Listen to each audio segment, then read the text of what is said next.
We now shift our attention to Israel, intensifying its airstrikes on Syria. The Israeli military has confirmed yet another series of attacks on Syria, targeting two key military sites in central Syria. The Syrian military base of Tadmur and T4 that was struck by Israel just a few days ago.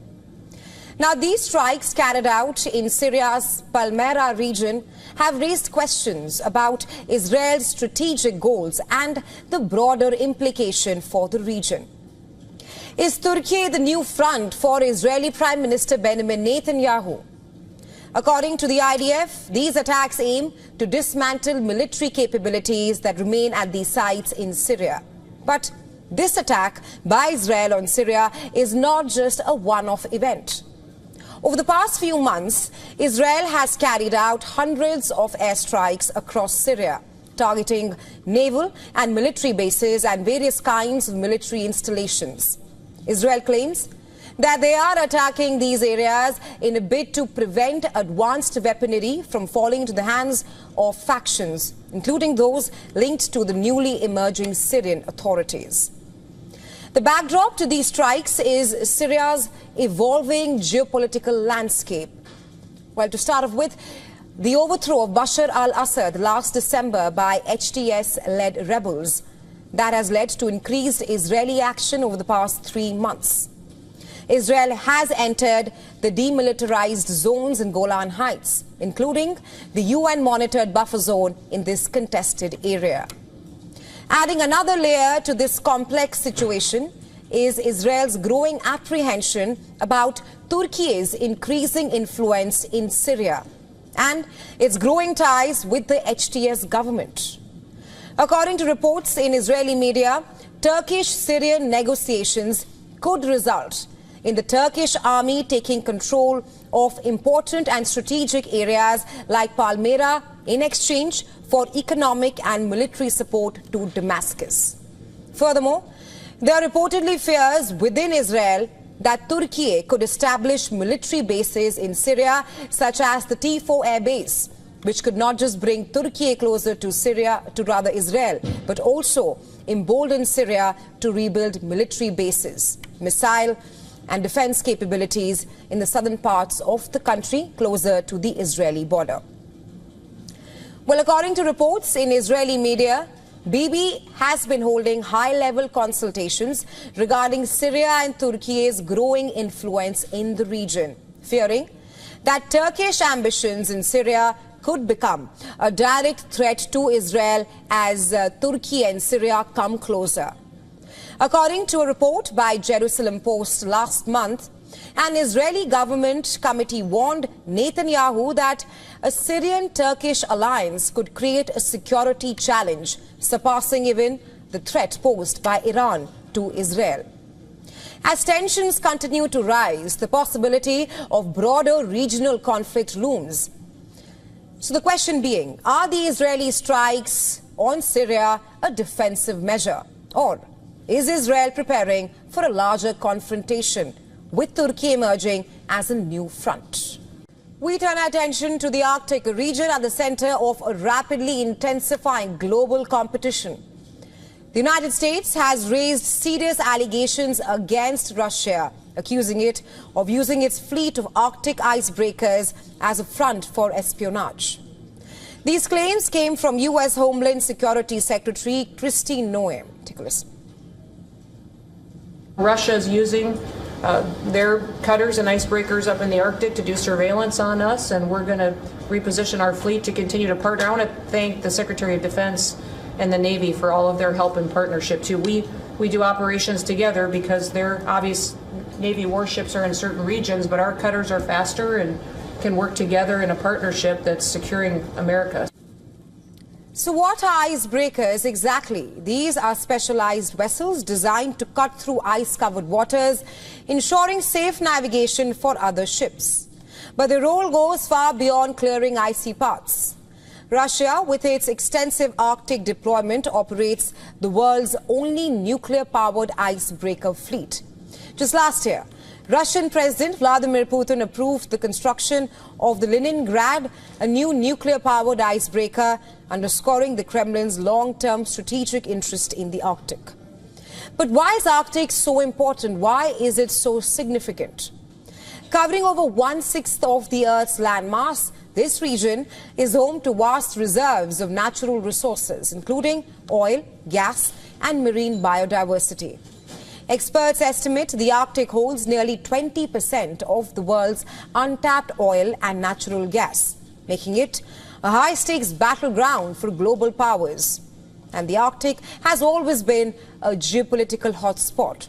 During the Cold War, it was a stage for intense rivalry between the US, NATO, and the Soviet Union, complete with military bases and surveillance systems. Today, that rivalry is being revived, with both Russia and the US prioritizing the region's strategic importance. US President Donald Trump's recent push to acquire Greenland is just one example of this renewed focus. Adding another layer to the Arctic competition is China. Despite being far from the Arctic Circle, that's more than 1,400 kilometers away, China declared itself a near-Arctic state in 2018. This claim, paired with Beijing's ambitions to create a polar Silk Route, has raised alarms in Washington, Moscow, and other Arctic nations. Through heavy investments in icebreakers and scientific expeditions, China is aiming to expand its influence in the region and also access its resources. With Russia using its icebreakers and China aiming to increase its deployment, the question is, can the US outpace Russia and China? One thing is clear, the Arctic has become a key frontier in the race for global dominance. US National Security Advisor Mike Waltz's future is in limbo. The question being, will Trump fire him for adding Atlantic editor Jeffrey Goldberg to Yemen war group chats, that too on an app called Signal? What is the controversy and why is Waltz being blamed? Our next report dives deep into the details.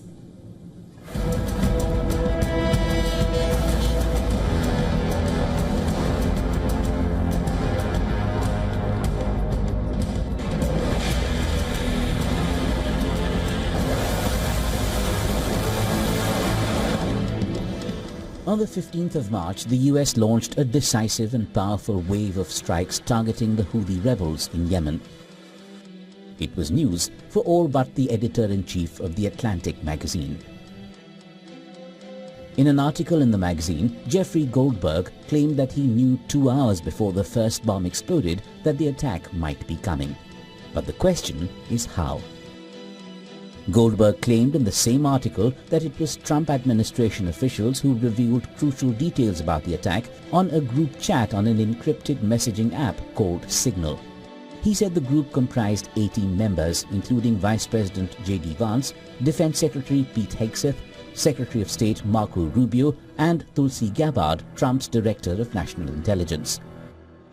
But what was a journalist doing in a group chat that only had top US officials? Here's what happened according to Goldberg. On March 11th, he received a connection request from someone named Michael Waltz on Signal. Goldberg accepted the request. On March 13th, Goldberg was added to a messaging group called Houthi PC Small Group. Conversations began with Waltz briefing the group he said was formed for coordination on Houthis. He further said that hours before those attacks started, Defense Secretary Pete Hegseth posted operational details about the plan. This included information about targets, weapons the US would be deploying, and attack sequencing. His report omitted the details, but Goldberg termed it as shockingly reckless use of Signal chat. However, Hegseth denied the claims, saying no one had texted war plans. He went on to criticize the journalist as deceitful and accused him of repeatedly spreading hoaxes. You're talking about a deceitful and highly discredited so-called journalist who's made a profession of peddling hoaxes time and time again, to include the hoaxes of Russia, Russia, Russia, or the fine people on both sides hoax or suckers and losers hoax. So this is the guy that peddles in garbage. But National Security Council spokesperson Brian Hughes said the chat group appeared to be authentic. In his first reaction, Trump told reporters he was not aware that the highly sensitive information has been shared. I don't know anything about it. I'm not a big fan of The Atlantic. To me, it's a magazine that's going out of business. I think it's not much of a magazine, but I know nothing about it. You're saying that they had what? Democratic lawmakers swiftly blasted the misstep, saying it was a breach of US national security and a violation of law that must be investigated by Congress. Will this controversy cost Waltz his job? Reports say Trump would make a decision over the next day or two as he watches the coverage of the embarrassing episode. But going by the White House's recent statement, Trump still has utmost confidence in his national security team, including National Security Advisor Mike Waltz. Bureau Report, WION World is One. Our next story is from Afghanistan. Since the Taliban's return to power in 2021, the group has issued several diktats that severely limit the rights and freedom of women across the country. To put it in simple words, under the Taliban, women's rights have become history. It is perhaps a distant dream. Women and girls have been asked to stay away from colleges, schools, literally strangling their employment hopes. Taliban's crackdown on the rights of women has hit such a low that UN has called it a gender apartheid. Women have also been barred from parks and gyms, while beauty parlors have been shut down. In the latest, the Taliban has now barred women from selling their hair for wigs, further limiting women's ability to work, travel and make personal choices. Now, before Taliban took control of Afghanistan, many women in the country found creative ways to support themselves and their families in the face of limited opportunities in Afghanistan. And one such way was selling their hair, often to middlemen who would then sell it abroad for use in wigs and hair extensions. Before, buyers would come to the doors of shops and call out through loudspeakers to buy hair. They would buy shed hair for 3,000 Afghani per kilo and cut hair for 1,500 Afghani per kilo. Back then, we didn't think of selling the hair we collected because the business was good, we didn't need the money, but we kept the hair for ourselves. Now the situation has become very difficult and people are not allowed to sell hair. However, some women in Afghanistan are selling hair covertly under oppressive circumstances. The Afghan women are risking Taliban wrath over hair trade. And one such woman is Fatima, who collects hair from shower drains or the parlor floor, braving the risk of punishment one strand at a time. She sells every 100 grams of hair for just $3. And these few extra dollars are extremely important for her, with 85% of Afghans living on less than $1 a day. And that is according to the United Nations. I used to be able to sell my hair at my door very easily, but now we sell it with a lot of difficulties, with fear and trembling. Selling our hair helps us financially. Fatima is just one of many women in Afghanistan who live under Taliban's draconian diktats, navigating through the limited freedoms, resisting in small ways or the other, and still dreaming of a future where they can regain their rights.